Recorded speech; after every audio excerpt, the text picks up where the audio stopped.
Grow Great is a city government leadership podcast with Lisa Norris and me, Randy Cantrell. Each week we share insights, experiences, and wisdom to help you and your leadership grow great. Our website is growgreat.com.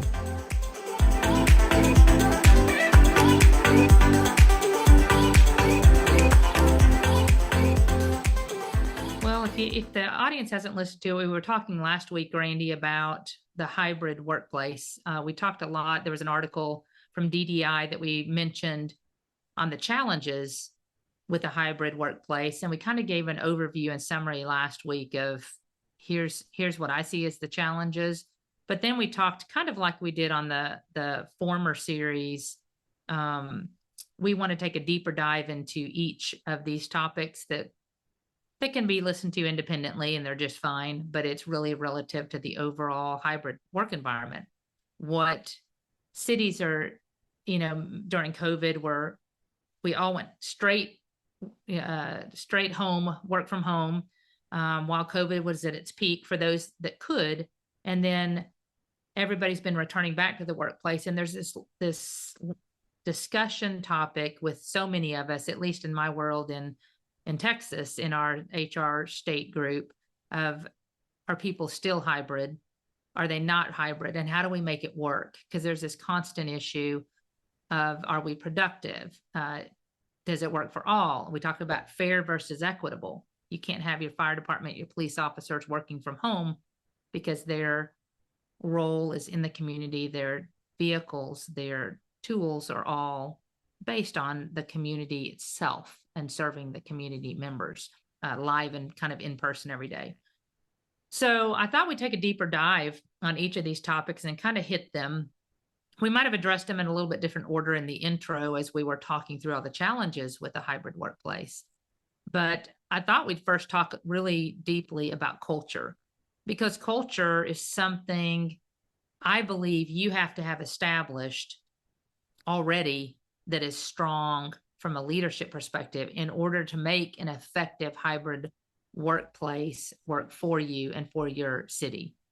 And what I mean by that is, as leaders, we have to develop a culture here that already tracks productivity, that already holds people accountable, that already has a sense of community and connection and inclusion, that your people come first, that you continue to develop them. And whether they're in your live environment at work, or whether they're in an alternate environment, wherever that may be, home office, wherever that is and whatever that looks like, your culture should carry through to that alternate workplace. It should just be reflective of the culture you have already existing in the workplace and extend it. The challenges around that culture are, how do you keep that culture alive when they're not in person? And so it's not out of sight, out of mind. That's the big challenge here. When you and I are doing this remote, how do we stay connected? How do we know each other's personal challenges going on? How do we have a good environment and a productive environment and talking about topics that are relevant? Does that make sense? It's everything plays a big part. It will reflect your culture. So if your culture isn't where you want it to be, then fix the culture first. That's right. You cannot really, in my opinion, you cannot move to a hybrid work environment unless the culture is strong, because it's like your foundation. When we talked about the leadership recipe, the foundation is humility. Without that, nothing else works. To me, we're at the same place in a hybrid workplace. Without a high-performing culture and a high-performing team, nothing else will work itself out, because people can get lost, in my opinion, in a hybrid workplace because they aren't physically present. But we talked about that a little bit in the intro. You have to know what they're doing on a normal workday in the office, just like you have to know what they're doing in a normal workday away from the office. And all those things will hold true. It just may be the methods that vary a little bit. And frankly, I'm a big believer that your high-performing employees will be high-performing in any environment. They're just going to be high-performing. They're going to be honest. They're going to be of high integrity. They're going to produce, many of us found that we produce more away from work because you don't have the commute distracting you, et cetera. But also there are more distractions you have to control at your alternate workplace. It could be pets, it could be kids. You have to make sure you don't change the alternate work site environment to include more distractions than were already there, right? Just like at work, we don't bring pets to work here. We don't bring kids to work here. If you're in an alternate work site, to create the same level of culture and high performance, you don't want to bring them into that environment either. That doesn't mean you can't have pets and can't have kids. But if the kids are already at daycare, my opinion is you leave them at daycare even when you're home so that you can focus on work in that new work site. You don't bring them from daycare and now you're taking care of kids and work. Does that make sense? It's just, it doesn't work. You have to keep logical. It does bring up a good point, though. I think there's the culture of the organization, and now you've got, we've got this environmental impact on culture that is the workspace where you are when you are physically in the office. And now if it's a hybrid, and now for sake of argument, let's say that you're spending some time in person at the office and some time at home or wherever working remotely, those are two different work styles. They just are. The organizational culture can be the same because it's bigger than you. I mean, organizational culture is not just you. It's not just me. It's us. Right. And it's all of us. But now it's me, whether I'm in my closet or at my dining room table, or it's me if I'm in my office or at my desk at work. Now I've got two different environments to juggle.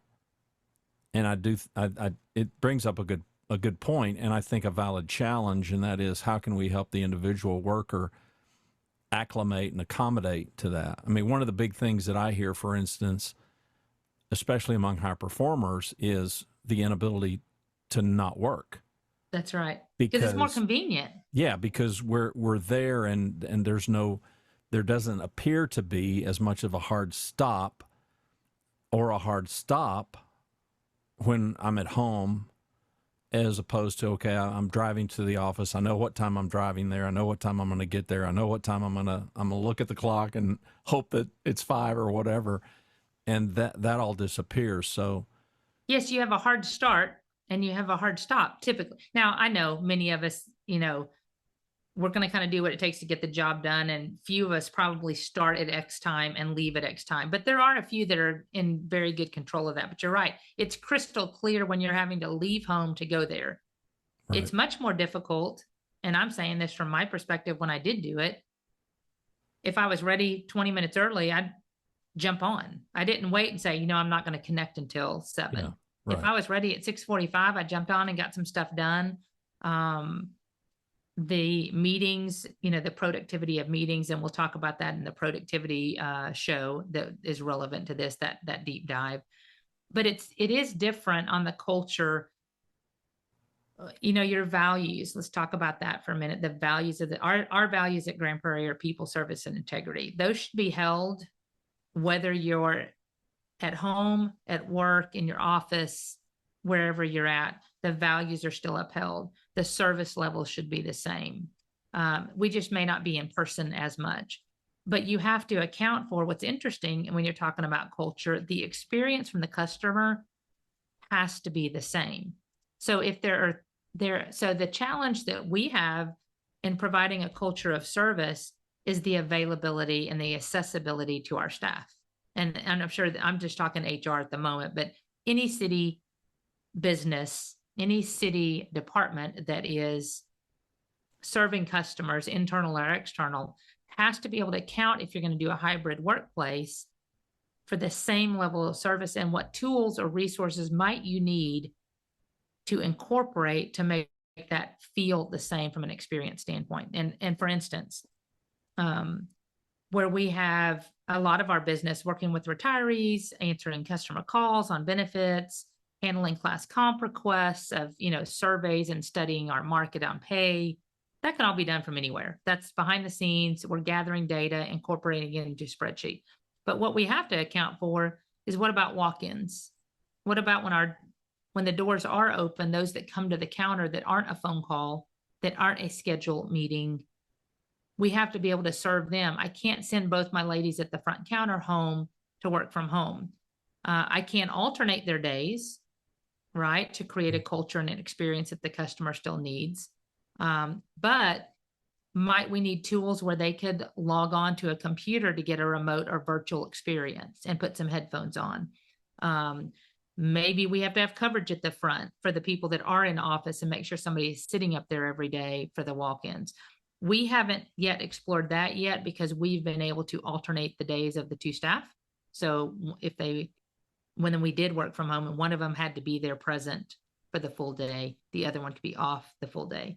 So, but those are things you have to think about in a culture when it's about the customer's experience. Not just about serving them, but truly about their experience. It has to feel and look the same so that regardless of where you're serving them from, they feel the service is there and still high. We expect to go beyond the customer's expectations from a raving fans standpoint. That's our kind of definition. And that's what's important is making that experience the same. So those things, when you're talking about culture, you have to have an open environment to talk about those things and staff who understand the why. If we are going to do hybrid, how are we going to make it work? What's your responsibility to enforcing that culture of service? How do you need to be accountable to serve well, not just serve? It's all about presence in the moment and that customer experience. I think one of the big things with culture, and I would go from top down, the organization has a culture, the department has a culture, the team has a culture, and you personally have one. Mm-hmm. So there's these 4 levels in my mind of culture that if we're going to be high performers, and that's who we're talking to, people that Mm-hmm. either are or aspiring to be and trying to be and working toward it, then they all need to be congruent.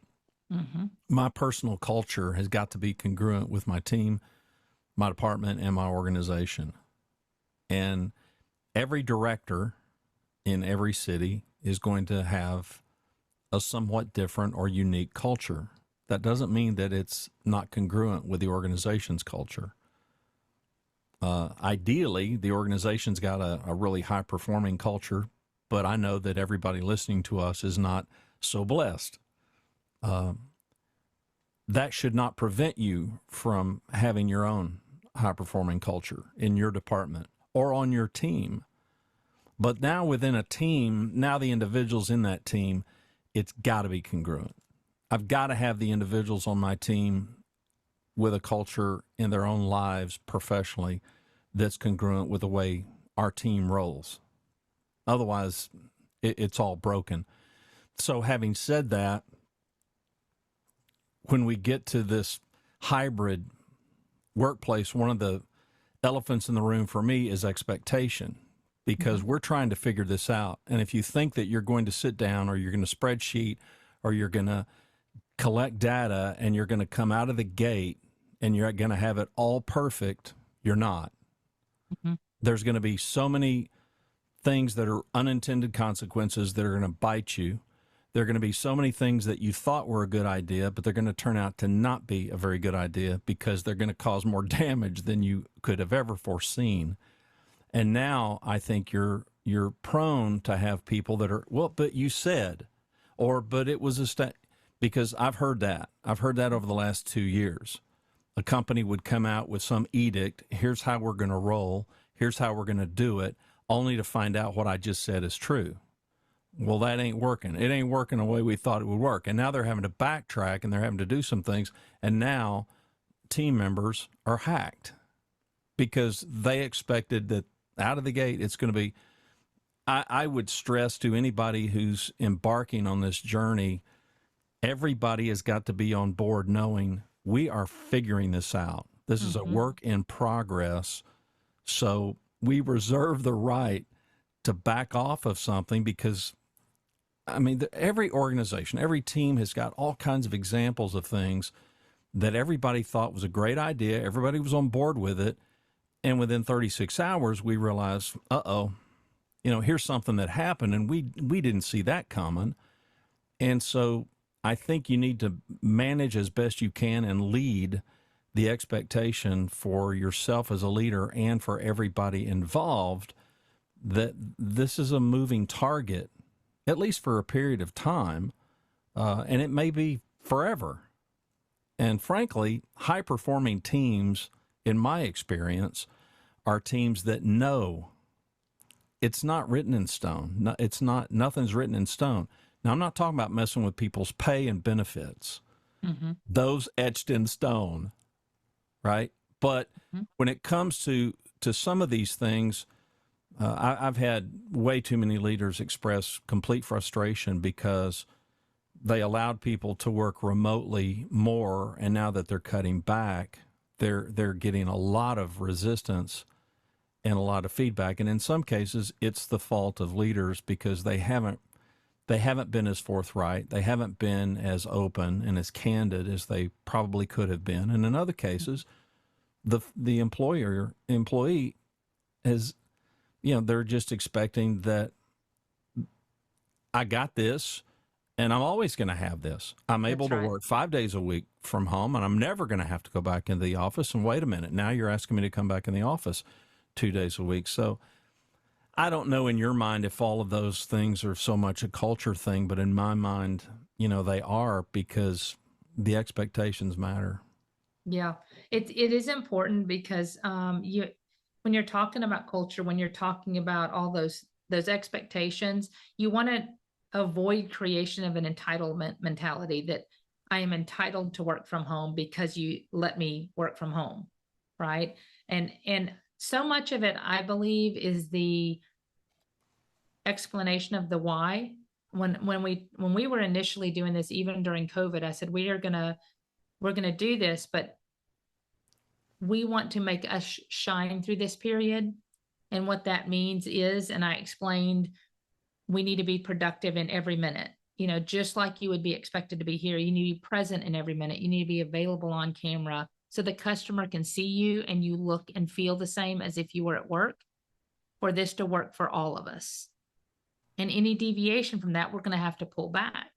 And at any time in the future, we may have to pull it back.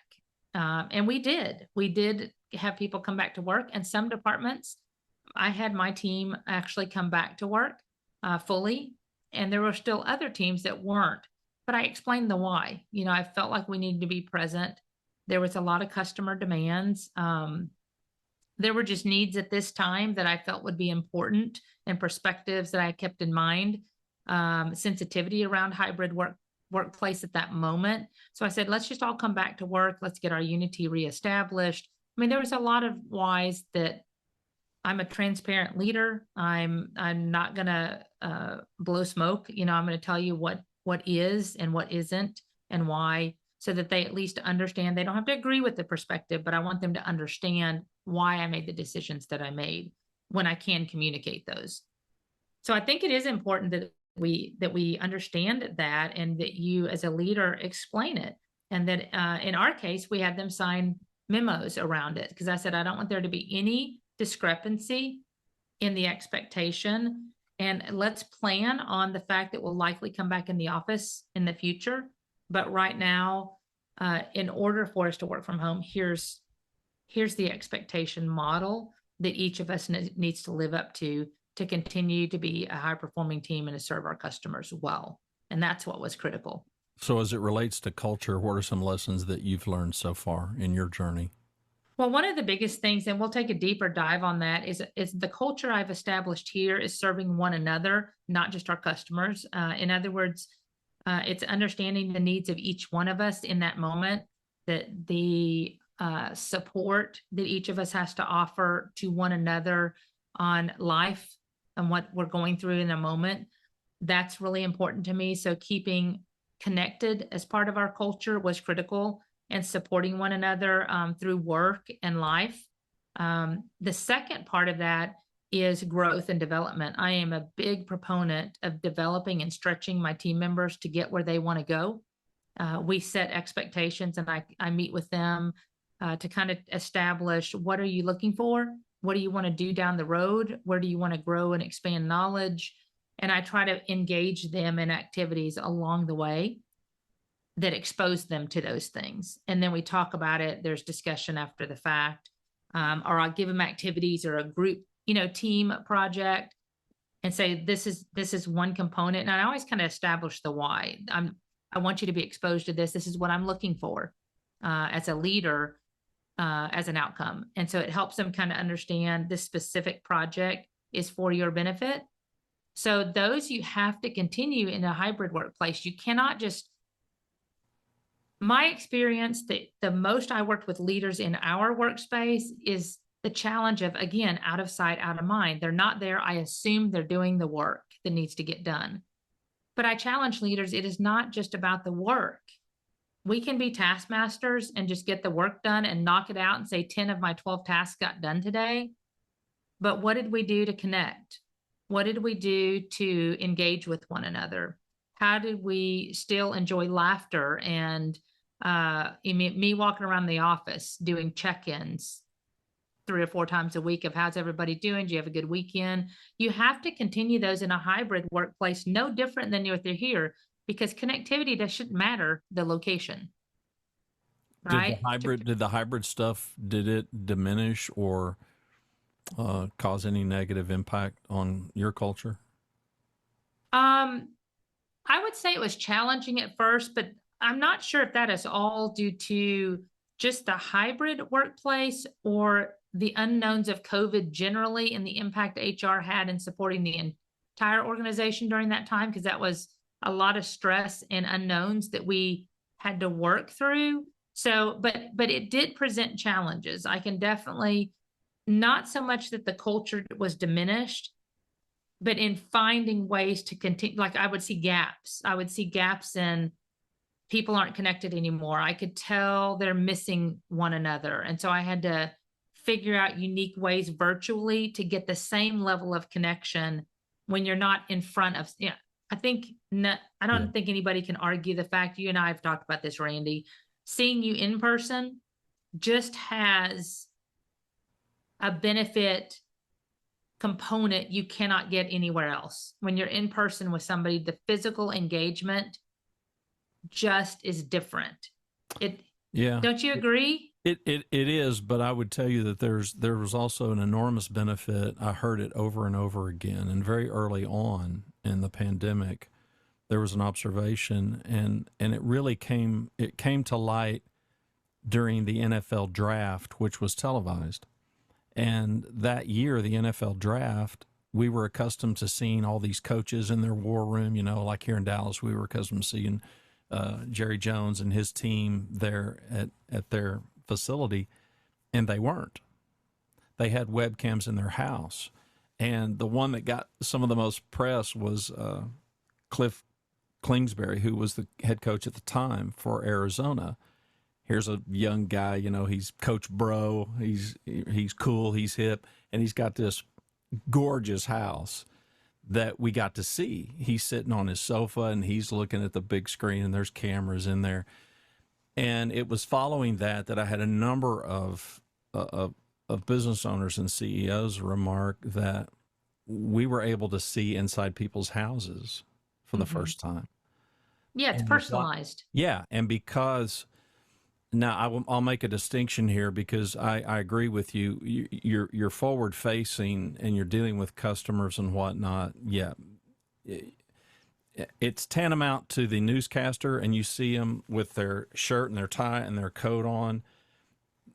The camera just shows them from the waist up. They got gym shorts and sneakers on, but nobody sees that, right? That's right. And so there's that element of the whole hybrid thing.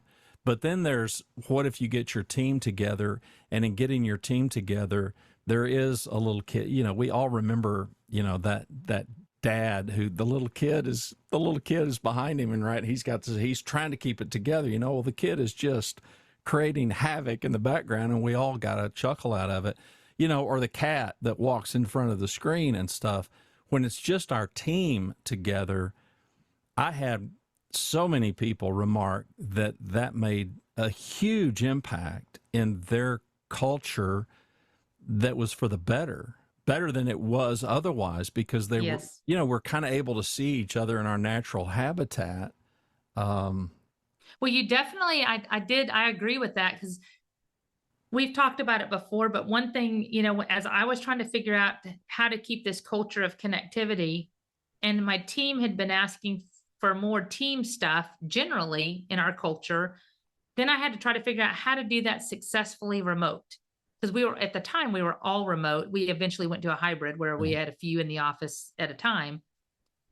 But our Thoughtful Thursday became that. And it was exactly what you said. It didn't take a lot of effort. It was like, what was your favorite vacation? If you haven't been on vacation, where would you want to go? So that they could speak to it either way. And it's amazing. Or what's your favorite pet? And they would bring their pet into the screen, and you're getting a glimpse of something outside of work because it's not just showing the pet. And make them turn off. There's always a story. Yeah, and make them turn off that virtual background and stuff.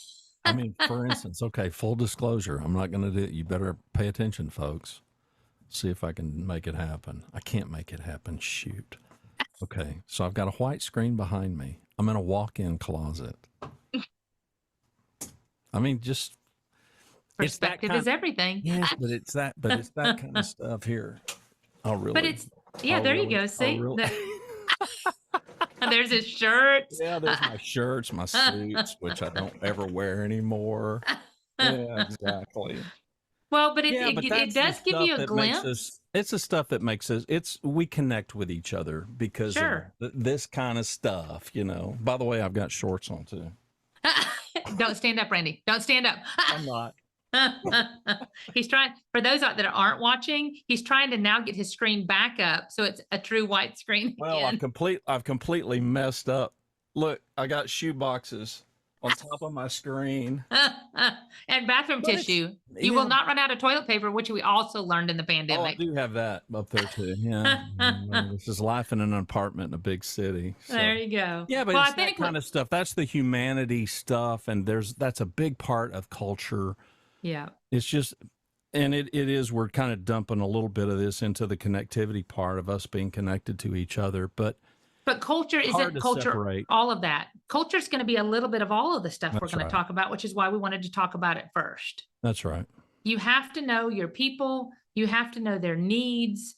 You have to know what the city expects in a culture when you're here and carry that forward remotely and just make sure that works. And then finally, as we talk about what's fair and equitable, you have to also realize not every job can reasonably work from home. It just cannot happen. So there is going to be that discussion if you haven't already had it at your city or your workplace. If you're not in a city government, I know we've got lots of consultants and others now kind of listening to our podcast because it's leadership generally.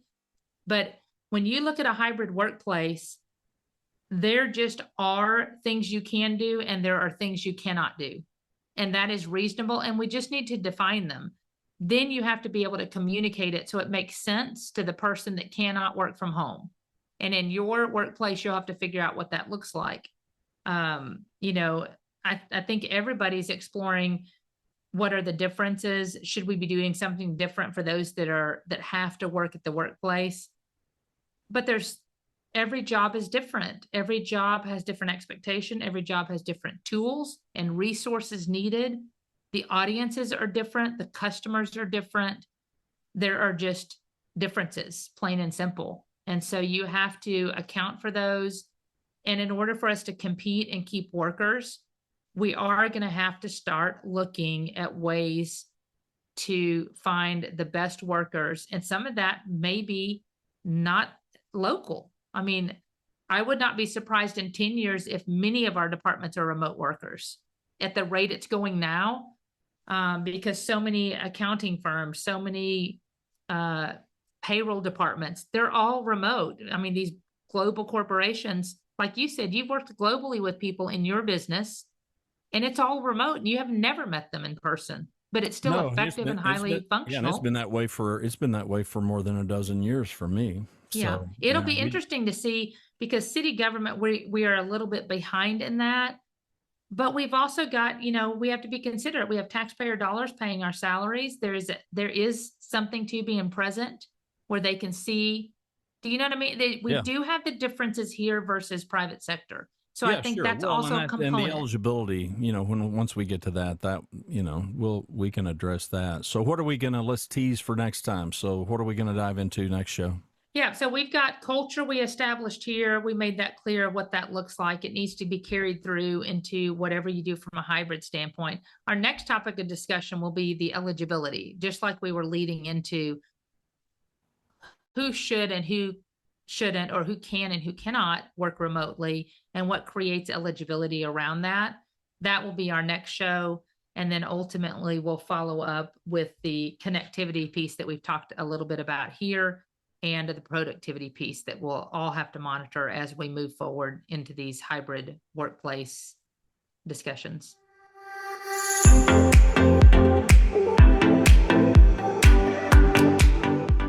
Thanks for watching and listening to Grow Great, a city government leadership podcast. For Lisa Norris, I'm Randy Cantrell. Be well, do good, grow great. The website is growgreat.com.